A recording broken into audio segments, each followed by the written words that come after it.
بسم اللہ الرحمن الرحیم الحمدللہ وحدہ والصلاة والسلام علی من لا نبی بعدہ۔ آج ان دنوں کی رعایت سے سیدنا ابراہیم علیہ السلام کی کچھ باتیں کرنی ہیں۔ اور یہ ابراہیم کون؟ معمار حرم، بانی اسلام، ابو الانبیاء، اور مطلب بندگی میں قربانی کا جو جوہر ہونا چاہیے اس جوہر کو اس کی انتہا سے بھی آگے لے جا کر پورا کرنے کا عزم کر لینے والے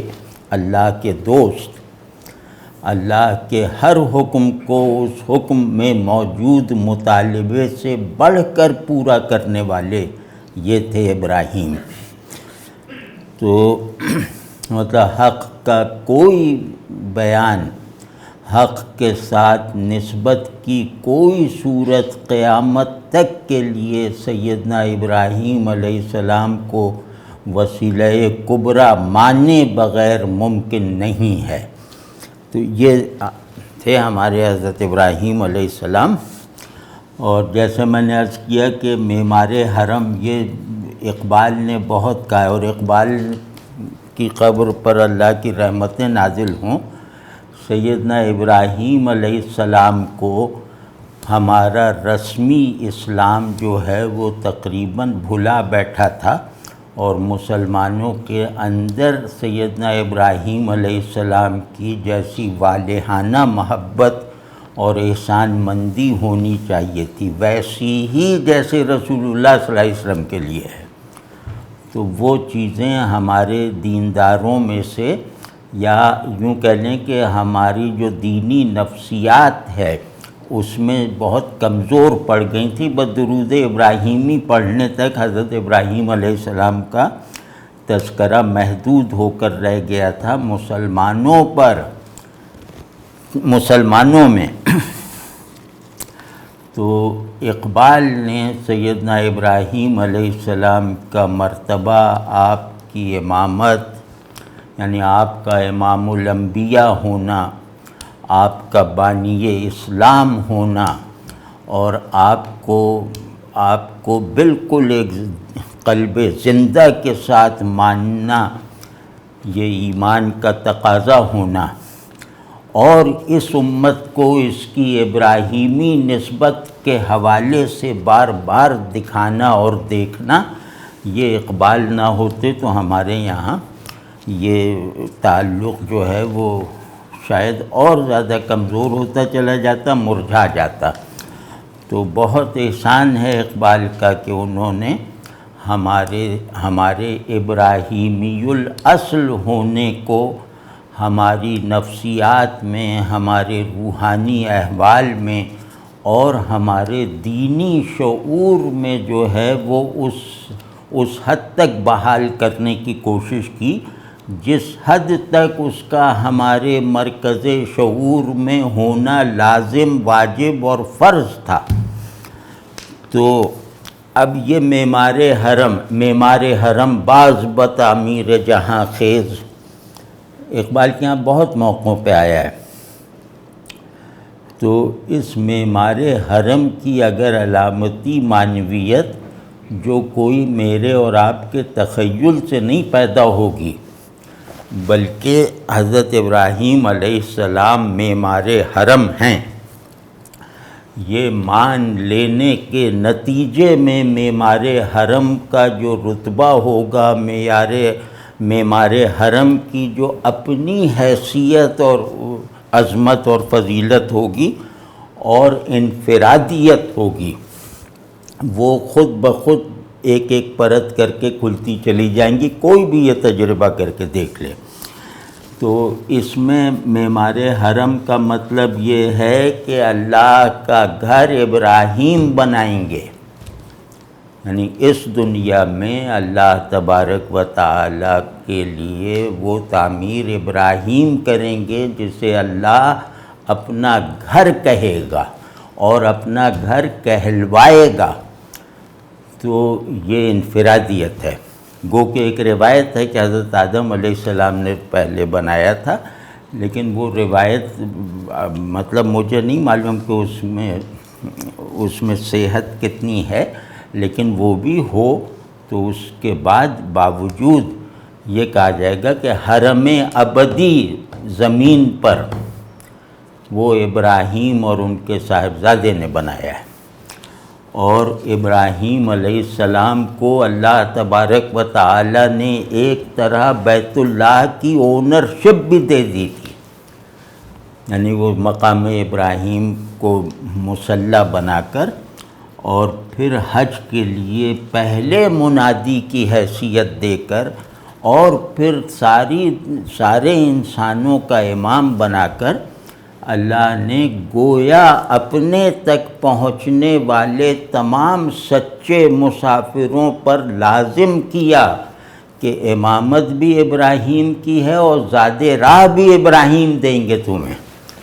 تو یہ بہت بڑا مرتبہ، بہت ظاہر ہے ہر نبی کا مرتبہ ظاہر ہمارے تو وہم و گمان سے بھی بالا ہے، لیکن سیدنا ابراہیم ابو الانبیاء ہیں، اپنے لغوی معنی میں بھی، تاریخی مفہوم میں بھی، اور اپنے مرادی اور حقیقی معنی میں بھی۔ مطلب آپ یوں سمجھ لیں کہ اگر انبیاء علیہم السلام کو ایک ہی گھر میں اللہ تبارک و تعالی ٹھہراتے، سارے نبیوں کو خصوصاً جو ابراہیم علیہ السلام کے بعد آئے ہیں، تو اس گھر کا نام بیت ابراہیم ہوتا، جہاں وہ سب لوگ ہوتے، اس کے سربراہ ابراہیم علیہ السلام ہوتے۔ تو یہ ہے معمار حرم کہ انہوں نے ہاؤس آف اللہ تعمیر کیا، ابراہیم علیہ السلام کا ہاؤس آف ابراہیم اللہ نے بنا دیا۔ تو وہ خانہ کعبہ کی عمارت میں دراڑ پڑ سکتی ہے، لیکن اللہ کے بنائے ہوئے ہاؤس آف خانہ ابراہیم میں کہیں کوئی دراڑ نہیں پڑ سکتی، کوئی بھی تاریخ اسے محو نہیں کر سکتی، کوئی بھی دشمن اسے مٹا نہیں سکتا، اور کسی بھی پہلو سے اس کو دبایا نہیں جا سکتا۔ تو مطلب یہ تو تمہیدی باتیں ہوئیں۔ مطلب میری خواہش یہ ہے کہ ہم اپنی طرف سے فضائل اور ان کے عنوانات تجویز کرنے کے بجائے ہم ان القابات تک محدود رہیں جو سیدنا ابراہیم علیہ السلام کو اللہ تبارک و تعالی نے دیے ہیں، جو بالکل منصوص القابات ہیں، اور القابات یعنی سراہنے والا کوئی عنوان، اللہ جس سے خوش ہو گیا اس کو کوئی لقب عطا فرما دیا۔ تو یہ بات یاد رکھنا کہ اللہ جس کی تعریف کرتا ہے، ہم اس سمندر کی ایک بوند پر قانے رہنے پر مجبور ہیں، چاہے وہ امام ابو حنیفہ ہوں، کیونکہ اللہ تعریف کرتا ہے اپنی رحمانیت اور رحمت کے مطابق، اپنے علم کے مطابق۔ تو ظاہر ہے ہمارے اور اس کے علم میں، ہماری اور اس کی تعریفی مزاج میں، ہمارے اور اس کی تعریف کے معنی میں بہت بنیادی اور نوعی فرق ہوگا۔ ہماری تعریف بھی عارضی ہے، ناقص ہے، اللہ کی تعریف دائمی ہے اور کامل ہے۔ تو ان کے جیسے القابات نہیں ملے کسی کو۔ تو مثال طور پہ جیسے ابو الانبیاء کہہ دیا تو یہ دونوں معنی میں ہے۔ ابو الانبیاء کا مطلب ہے کہ نبیوں کے سرپرست، تو ان معنوں میں بھی ابو الانبیاء مطلب جڑ ہیں نبوت کی سب۔ اور پھر یہ کہ نبوت جو ہے، نبوت کا ادارہ اور منصب، یہ کتاب اور شریعت کے ساتھ، کہ نبی کتاب بھی لائے، شریعتیں بھی لائے، عقائد بھی توحید پر مبنی پورا نظام بتانے آئے، یہ والی جو نبوت ہے یہ سیدنا ابراہیم علیہ السلام سے شروع ہوئی ہے۔ تو ابو الانبیاء کہنے کا ایک سبب یہ بھی ہے۔ اور میرا دل چاہتا ہے کہ میں ہر ایک کو بہت جذبے کے ساتھ، یہ چھوٹا ہے تو سمجھاؤں، بڑا ہے تو اس کے آگے گڑ گڑاؤں، کہ سیدنا ابراہیم علیہ السلام کو خبردار کسی کا مفضول نہ بنانا۔ تو یہ جو اتمام اور اکمال، تھوڑا سا مشکل لفظ ہے۔ اکمال کا مطلب مکمل ہونا، اور اتمام کا مطلب ہے تمام ہونا، ختم ہونا۔ تو رسالت کا کمال اور رسالت کا اختتام یہ ہم مرتبہ ہے، یعنی کہ رسالت جس پر کمال کو پہنچی ہے اور رسالت جس پر تمام ہوئی ہے، ختم ہوئی ہے، یہ دونوں لازماً ہم مرتبہ ہوں گے۔ اور ان میں جو ہم مرتبہ ہونے کی مختلف بے شمار جہتیں ہیں، وہ سب کی سب جہتوں میں یہ دونوں ہم مرتبہ ہیں۔ یعنی ایسا نہیں کہ کسی جز میں یہ نہ ہوں، کسی جز میں وہ ہوں، کیونکہ رسالت ایک کلی پیکج کے طور پہ کمال کو پہنچی، لیکن اظہار دیا رسول اللہ صلی اللہ علیہ وسلم نے اس کمال کو، اور وہاں جیسے ہی ابراہیمی کمال کا کانٹینٹ رسول اللہ صلی اللہ علیہ وسلم کی لائی ہوئی کتاب میں جو ہے وہ اظہار میں مکمل ہو گیا، ویسے ہی وہی تمام ہو گئی۔ یعنی ابراہیم علیہ السلام کے سر رسالت کا افشا ہوتے ہی وحی کا سلسلہ ختم ہو گیا۔ یہ ہے سیدنا ابراہیم علیہ السلام کا احسان۔ تو اسی طرح اکمال دین، کہ دین مکمل ہو، دین کا مکمل ہونا، اور اتمام دین یعنی دین کی فہرست کا مکمل ہونا۔ دینی احکام اور جو بھی دین کے جن اجزاء سے دین بنتا ہے، وہ سارے اجزاء بہم ہو جائیں، فراہم ہو جائیں اور اظہار پا جائیں، تو یہ ہے دین کا اتمام۔ لیکن اس دین کو تمام کرنے والے سے یہ بشارت کے طور پہ کہا جائے کہ ہم نے تمہیں دین ابراہیمی دیا ہے۔ آپ سمجھ گئے، اس میں بہت بڑی باتیں ہیں، مطلب اعصاب چٹک جائیں اگر سیدنا ابراہیم علیہ السلام کے مراتب پر غیر مطلب معروضی انداز سے ریسرچ اسکالرز کی طرح بھی گفتگو کی جائے۔ تو یہی وجہ ہے حضرت ابراہیم کے لیے بہت محتاط رہنا، وہ ابھی آئے گا جہاں خلیل اللہ کون ہوتا ہے، وہ ہماری سمجھ، ہماری اوقات کے مطابق بھی اتنا زیادہ ہے کہ وہ بہت بڑی بات ہے۔ تو یہی وجہ ہے کہ آپ صلی اللہ علیہ وسلم اور آپ کے جد سیدنا ابراہیم علیہ السلام میں ایک عینیت اور مساوات کی نسبت ہے۔ یعنی رسول اللہ صلی اللہ علیہ وسلم کچھ فرما دیں تو یہ کہنا درست ہے کہ ابراہیم علیہ السلام نے فرمایا، واضح ہے نا۔ اسی طرح یہ بھی کنفیوژن دور ہو جائے گا کہ سنت ابراہیمی اور محمدی، سنت چاہے حضرت ابراہیم علیہ السلام کے عمل میں نہ آئی ہو، اور اس کا عملی اور فعلی اظہار رسول اللہ صلی اللہ علیہ وسلم سے ہوا ہو، لیکن وہ اپنے ایسنس میں سنت ابراہیمی ہے، اپنے اظہار میں اور اپنی قانونی تحکم کی جہت سے وہ سنت رسول اللہ صلی اللہ علیہ وسلم ہے۔ ہر پہلو سے آپ نہ اللہ کو اللہ تک پہنچنے کے لیے ابراہیم علیہ السلام کو بائی پاس کر سکتے ہیں، نہ رسول اللہ صلی اللہ علیہ وسلم تک پہنچنے کو آپ ابراہیم علیہ السلام کو مطلب بائی پاس کر سکتے ہیں۔ تو اب کوئی وجہ ہے نا کہ آپ صلی اللہ علیہ وسلم نے حضرت ابراہیم علیہ السلام کی ایسی تعریفیں فرمائی ہیں، ان کے لیے ایسے جذبات کا اظہار فرمایا ہے جن کو اظہار عقیدت کہنا چاہیے۔ یعنی رسول اللہ صلی اللہ علیہ وسلم نے سیدنا ابراہیم علیہ السلام سے اظہار عقیدت کیا ہے۔ تو یہ جناب وہ اب اس میں جو ہماری سمجھ کے مطابق جس لقب سے اللہ کے دیے ہوئے جس لقب سے سیدنا ابراہیم علیہ السلام کی شان بیان کرنے کی ادنا سی کوشش کرنی چاہیے، وہ لقب ہے خلیل کا، خلیل اللہ۔ یہ جو خلیل کا اسم ہے، یہ اس کا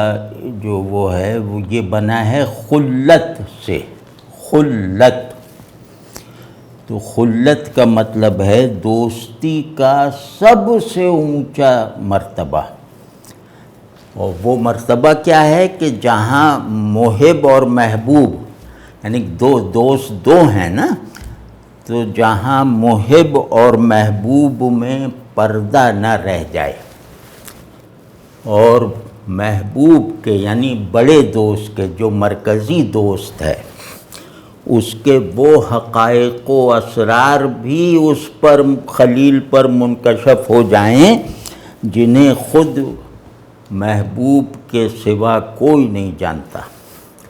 یعنی اللہ کے اسرار خلیل اللہ پہ منکشف ہوں گے اور لازماً ہوں گے، مطلب خلیل کا لفظ یہ بتا رہا ہے۔ تو اور پھر محبوب و محب میں پردہ نہ رہ جائے، اس کو میں کیا عرض کروں، یہ کتنی بڑی بشارت ہے، کتنی بڑی وہ ہے کہ جیسے وہ اعلیٰ حضرت احمد رضا خان صاحب رحمہ اللہ کا ایک مصرع ہے نا، یعنی محبوب و محب میں نہیں میرا تیرا، یہ حضرت ابراہیم علیہ السلام پر بھی صادق آتا ہے، اور وہ اس معنی میں، مطلب معنی میں ذرا احتیاط کرنی چاہیے، میرا اور تیرا ذاتی امور میں نہیں ہے کہ جتنی عظمت اللہ کو نعوذ باللہ، جیسی حکومت اللہ کی نعوذ باللہ وہ کسی اور کو بھی حاصل ہے، یہ نہیں، اس کا ایک بالکل سیدھا اور فطری مطلب ہے جو لینا لازمی ہے، وہ یہ ہے کہ ابراہیم علیہ السلام کا سب کچھ اللہ کے لیے، مطلب ان کے نفس سمیت ان کا سب کچھ اللہ کے لیے تھا، اور اللہ کے یہاں انعامات اور رحمت کی ساری فہرست ابراہیم علیہ السلام کے لیے تھی۔ یعنی اللہ کی طرف سے سراہے جانے کے جتنے بھی امکانات اور اظہارات ہیں وہ سب ابراہیم علیہ السلام پہ فوکس تھے۔ اللہ اپنے دوست پر مہربان ہو جائے پوری طرح تو وہ اپنی کوئی رحمت اپنے محب کے کام آ سکنے والی کوئی بھی نعمت روک کے نہیں رکھے گا۔ تو سب نعمتیں اللہ نے انہیں دیں جو ان کی بڑائی میں کام آئیں، سب رحمتیں اللہ کی ان پر ہوئیں جو ان کی انفرادیت کی دلیل بن جائیں۔ تو کیونکہ خلیل اللہ ہونا لفظ کی قید کے ساتھ قرآن سے ثابت ہے، یہ کسی نعت گو کا دیا ہوا لقب نہیں ہے، وہ بھی بڑی سعادت کی بات ہو کہ کوئی آدمی یہ لقب اپنی طرف سے بھی عرض کرے، لیکن یہ کہ یہ اللہ کا دیا ہوا لقب ہے جو قرآن میں درج ہے، لہٰذا یہ ماننا ضروری ہے کہ اللہ نے انہیں اپنے قرب کا جو مرتبہ اپنی محبت کے ساتھ عطا فرمایا ہے اس کے آگے کوئی مرتبہ نہیں ہے، نہ خیالی نہ احوالی، مطلب مرتبہ قرب جو خلیل اللہ کو اللہ نے مرحمت فرمایا جہاں پردہ نہیں ہے، اس سے آگے کا کوئی مرتبہ جو ہے اگر تصور کرو گے تو وہ اللہ کا ہوگا، وہ مرتبہ الوہیت ہوگا، وہ مرتبہ بندگی نہیں ہو سکتا۔ تو اسی طرح یہ سب لغوی معنی بتا رہا ہوں، اس میں کہیں بھی وہ نہیں کر رہے کہ ہم اس میں کوئی ادبی ولولے سے بات کر رہے ہیں، بالکل لغوی مفاہیم میں ہیں کہ خلیل جو ہے وہ دوست ہے، یعنی ابراہیم علیہ السلام اللہ کے خلیل ہیں، اللہ کی طرف سے منصب خلت پر فائز ہیں قیامت تک، بلکہ ابدی طور پر۔ تو وہ اس کا کیا مطلب ہوا کہ انہیں اپنا دوست اللہ نے خود بنایا ہے، یعنی محبوب محب کی طرف پیش رفت کرتا ہے کہ مجھ سے محبت کے وارث ہو جاؤ، جو سب سے بڑا مرتبہ ہے مجھ سے محبت، وہ تمہیں ہم نے ایسے ہی دے دی، یہ سیدنا ابراہیم علیہ السلام۔ تو اور پھر خلیل اللہ وہ ہے جس کا ذکر نہ آئے تو اللہ کا تعارف نامکمل رہ جائے۔ آپ سمجھیں نا، اللہ پر ایمان ناقص رہ جائے اگر ابراہیم علیہ السلام سے کوئی نسبت بھی اس ایمان کے ڈسکورس میں حاضر نہ ہو تو وہ ایمان ناقص ہے۔ تو ایک اور مطلب ہے بھائی، یہ تو بالکل رونگٹے کھڑے ہو جاتے ہیں، یہ دیکھ لیں، یہ میں نے لغاتوں سے وہ کیا ہے کہ خلت جو اللہ نے انہیں بخشی، خلت دوستی کا وہ درجہ ہے جس میں دونوں دوست اپنی اپنی شان، مرتبے اور حیثیت کے مطابق ایک دوسرے کے بغیر رہ نہ سکیں، یہ ہوتا ہے خلیل۔ تو آپ دیکھ لیجیے کہ اللہ نے اپنا ذکر جو ہے وہ مانے ہی گا نہیں جب تک وہ ابراہیمی ذکر نہ ہو، یا ابراہیم علیہ السلام کے زیر سایہ نہ ہو، ابراہیم علیہ السلام کو اپنا وسیلہ بنا کر نہ ہو۔ تو یہ واضح ہے نا یہ بات، یہ بہت بڑی چیز ہے کہ خلیل وہ ہوتا ہے جو عاشق بھی ہو اور محبوب بھی ہو، اور خلیل دونوں ہیں، یعنی اللہ ان کا خلیل ہے اور یہ اللہ کے خلیل ہیں۔ جیسے سیدنا ابو بکر کے لیے وہ رسول اللہ صلی اللہ علیہ وسلم نے فرمایا نا کہ اگر میں کسی کو خلیل بناتا تو وہ ابو بکر ہوتے، لیکن خلیل تو اللہ ہے۔ تو اب یہاں خلیل جو ہے وہ اللہ کو کہا ہے نا، تو انہی معنوں میں خلیل اللہ کی ترکیب سے واضح ہے کہ خلت دونوں کے بیچ میں ہے، اپنی اپنی شان کے مطابق اور دینے والے اور لینے والے کی مستقل پوزیشن کے ساتھ۔ اسی طرح اس میں بہت باتیں ہو سکتی ہیں جو آپ کو مرتبہ خلت حاصل ہے۔ اسی طرح آپ کو اللہ نے امام الناس بنایا اور کہا کہ یہ امام الناس ہونا یہ بہت بڑی بات ہے، اور یہ بڑی بات اس لیے ہے کہ یہاں الناس میں رسول اور نبی بھی آتے ہیں، یعنی یہ صرف عوام الناس نہیں ہیں۔ الناس کا مطلب ہے کہ سارے انبیاء، سارے مرسلین اور پھر تمام انسان، آپ ان کے امام ہیں۔ تو ہر آدمی کو ہدایت انہی کے دین سے ملے گی، یعنی دین ابراہیمی، یعنی دین محمدی علیہ صاحب الصلاۃ والتسلیم۔ اس بات کو مطلب ہمیشہ پیش نظر رکھنا چاہیے، اس بات کو اپنے مسلمان ہونے کے جو احساسات ہیں اس میں شامل رکھنا چاہیے۔ سیدنا ابراہیم علیہ السلام سے اپنے تعلق کو بالکل ان شرائط کے ساتھ خود پر لازم رکھنا چاہیے جن شرائط کے ساتھ رسول اللہ صلی اللہ علیہ وسلم سے ہمارا تعلق ہے۔ تو اب یہ دیکھیے اللہ نے فرمایا کہ ابراہیم اپنی ذات میں ایک پوری امت ہیں، یعنی شخص واحد کو امت کہا۔ یہ جو ہے انتہا درجے کی ستائش ہے، یعنی کہ کسی کو سراہنے کا جو انتہائی اسلوب ہو سکتا ہے وہ یہ ہے کہ آپ اس کی نوع کو اس کی نوع سے بڑا بنا دیں، اس کے فرد ہونے کو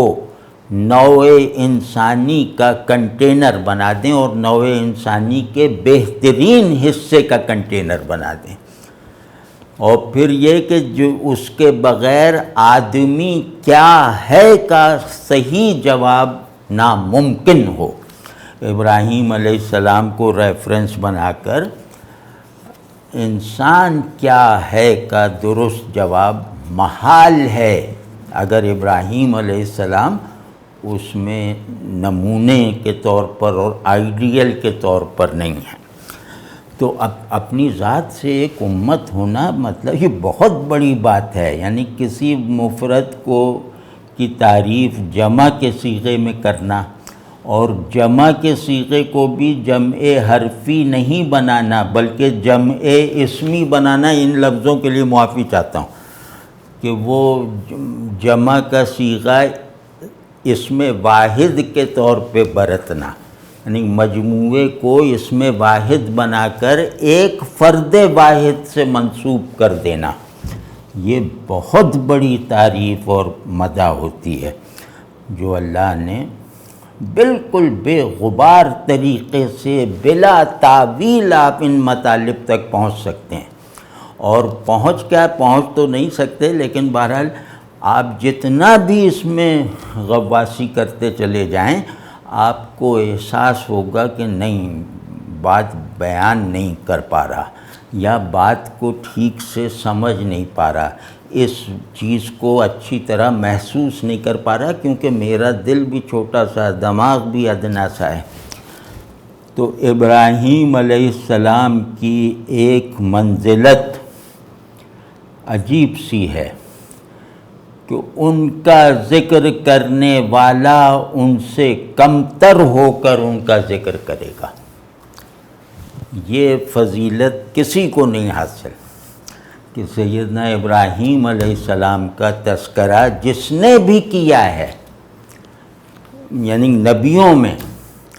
اس نے انہیں اپنا بڑا بنا کر کیا ہے، اس طرح نہیں کیا مصدق کی طرح کہ تصدیق کر دی کہ عیسیٰ بھی نبی تھے، موسیٰ بھی نبی تھے علیہم السلام، نہیں، جس نے خود رسول اللہ صلی اللہ علیہ وسلم نے جہاں جہاں آپ کا ذکر آیا ہے آپ صلی اللہ علیہ وسلم کی زبان مبارک پر، تو وہ جیسے بیٹے کا باپ کے لیے، پوتے کا دادا کے لیے، اور کسی قابل فخر چھوٹے کا اپنے بڑے کے لیے، تو یہ کوئی معمولی بات ہے؟ مطلب اب یہ پوری جیسے ایسا لگتا ہے کہ یہ ایمانی نفسیات اور اس نفسیات کے اندر قائم ہو جانے والی ہائرارکی یعنی نظام مراتب اب ایسا ہو چکا ہے کہ ابراہیم علیہ السلام کو پکارنے والا، ابراہیم علیہ السلام کا ذکر کرنے والا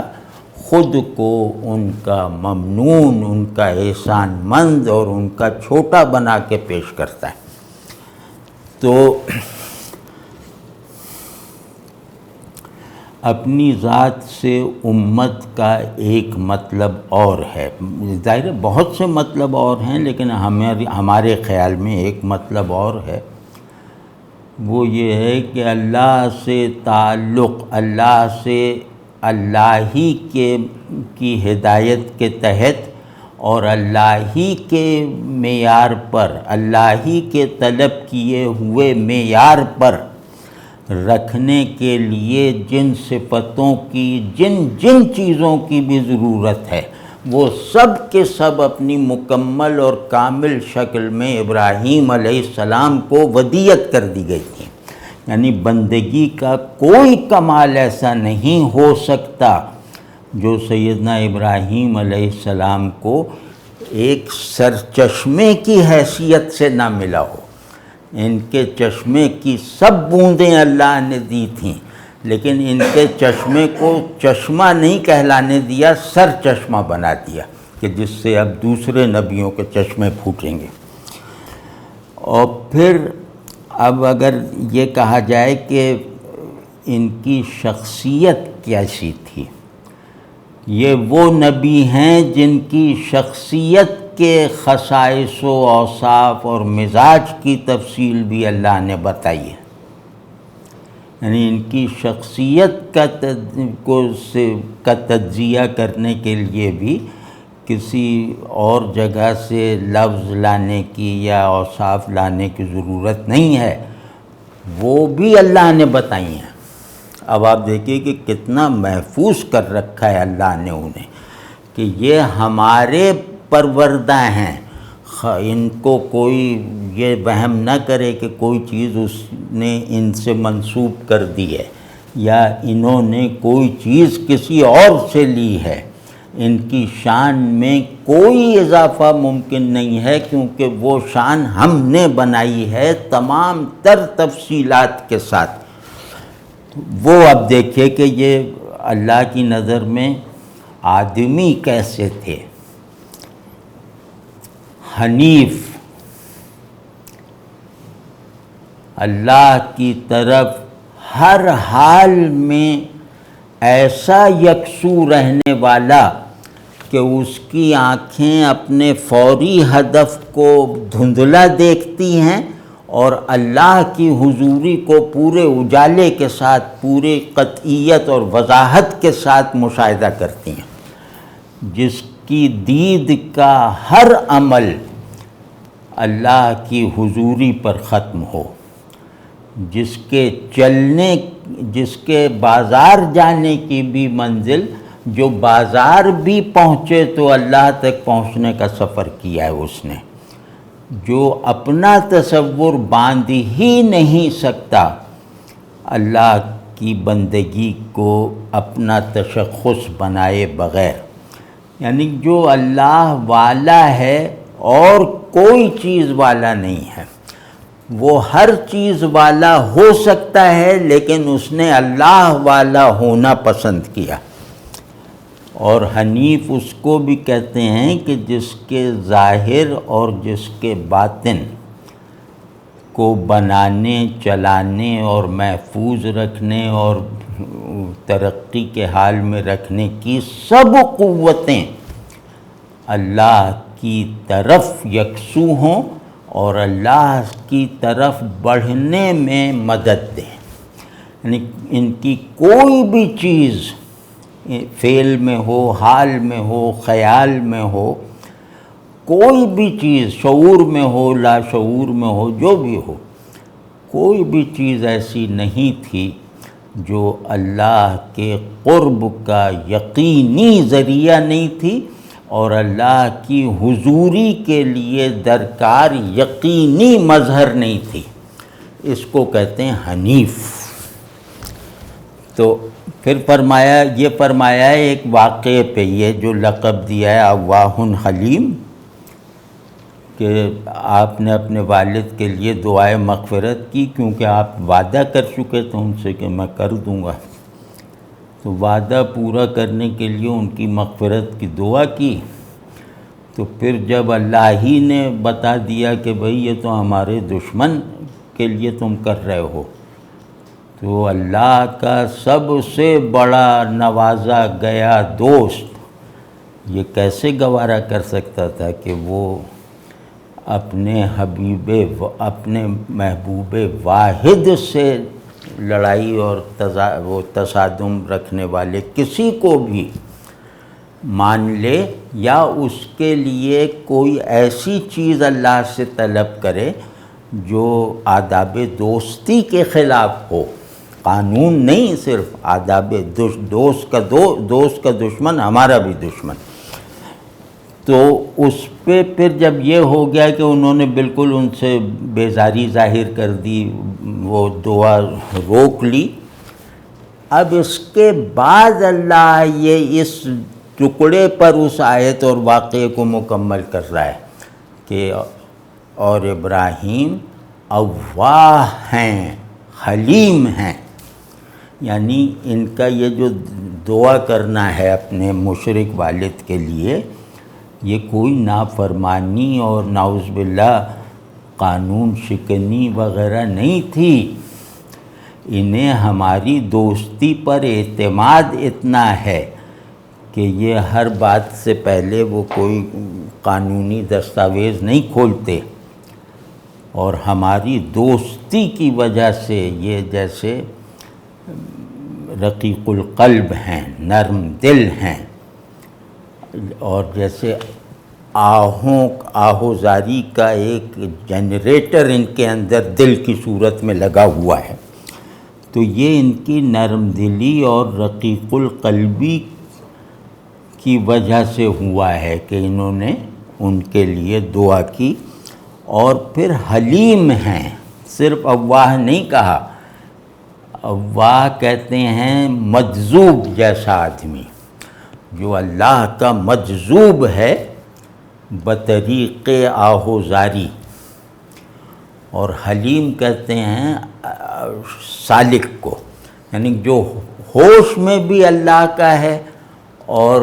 وجد میں اور بے ہوشی اور مدہوشی میں بھی اللہ کا ہے۔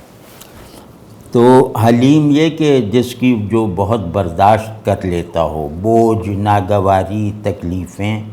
لوگوں کی زیادتیاں برداشت کر لیتا ہو، تو وہ حلیم ہے، اور وہ صبر کی انتہا پہ ہو، یعنی جن باتوں پہ لوگ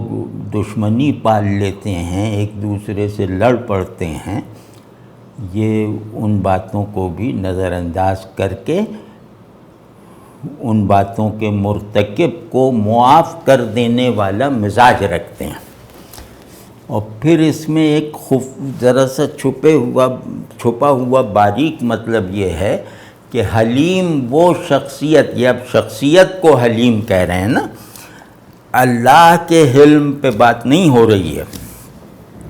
ابراہیم علیہ السلام کے اس حلم پہ بات ہو رہی ہے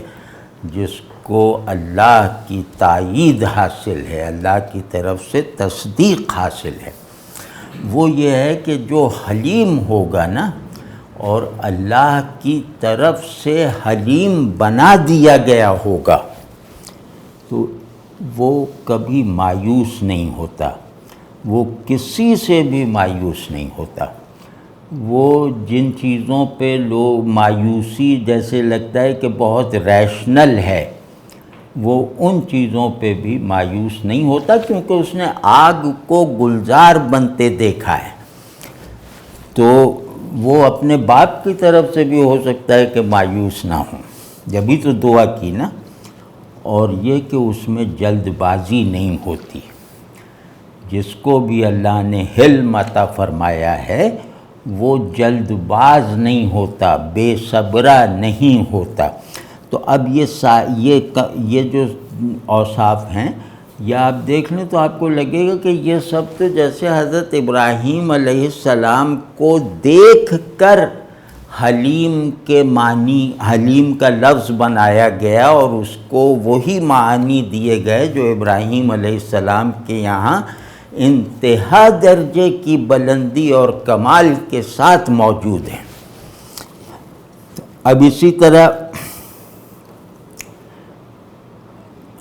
اللہ نے فرمایا کہ یہ عبد منیب ہیں۔ یہ لقب ایسا ہے کہ مطلب یہ شاید خلیل کی چکر کا لقب ہے، یعنی منیب اللہ منیب اسی کو کہے گا جس کو خلیل بنانا ہو یا جس کو خلیل بنا لیا ہو. تو منیب یا تو خلیل ان میکنگ ہے یا پھر خلیل ان اپیرنس ہے. تو وہ منیب کا مطلب ہے عاجزی کے ساتھ بندگی کی تمام تر اور کامل ترین قوتوں کو بیدار رکھتے ہوئے، سرگرم عمل رکھتے ہوئے، محتاجوں کی طرح اللہ کی طرف لپکتے رہنے والا. ایک مرتبہ نہیں لپکنا، بلکہ یہ کہ اس کا بندگی کا جوہر ہے عاجزی، محتاجی. یہ اس جوہر بندگی کو صرف ذہن میں یا کسی کلمے کی شکل میں نہیں مانتا، بلکہ یہ جو بھی مانتا ہے اس کو اپنی شخصیت کا حصہ بنا لیتا ہے. تو اس کی شخصیت میں تدریج کا عمل ہوا ہی نہیں، کیونکہ اس کی شخصیت میں کمالات جتنے بھی ہیں وہ معاً ہیں،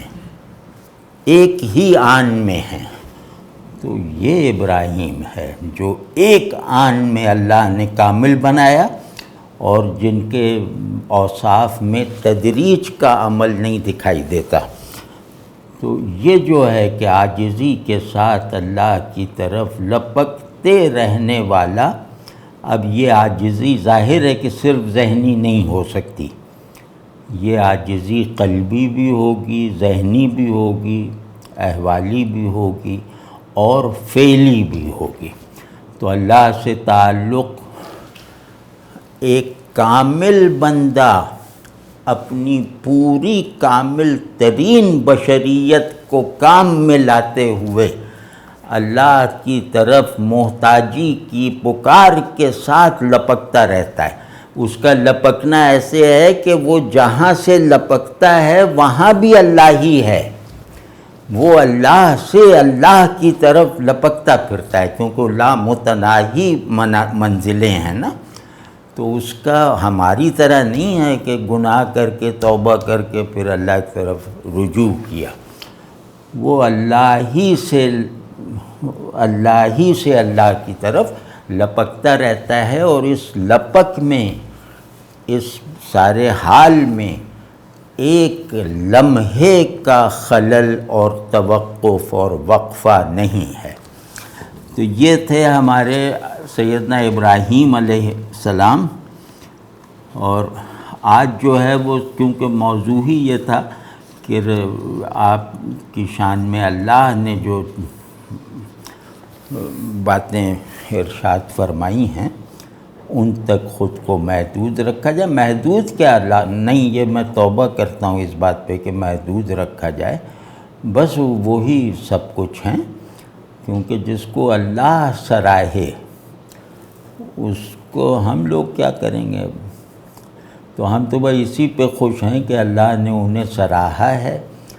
اور ان کے سراہے جانے میں رسول اللہ صلی اللہ علیہ وسلم کی طرح ہمیں بھی شریک رکھا ہے ہماری اوقات کے مطابق.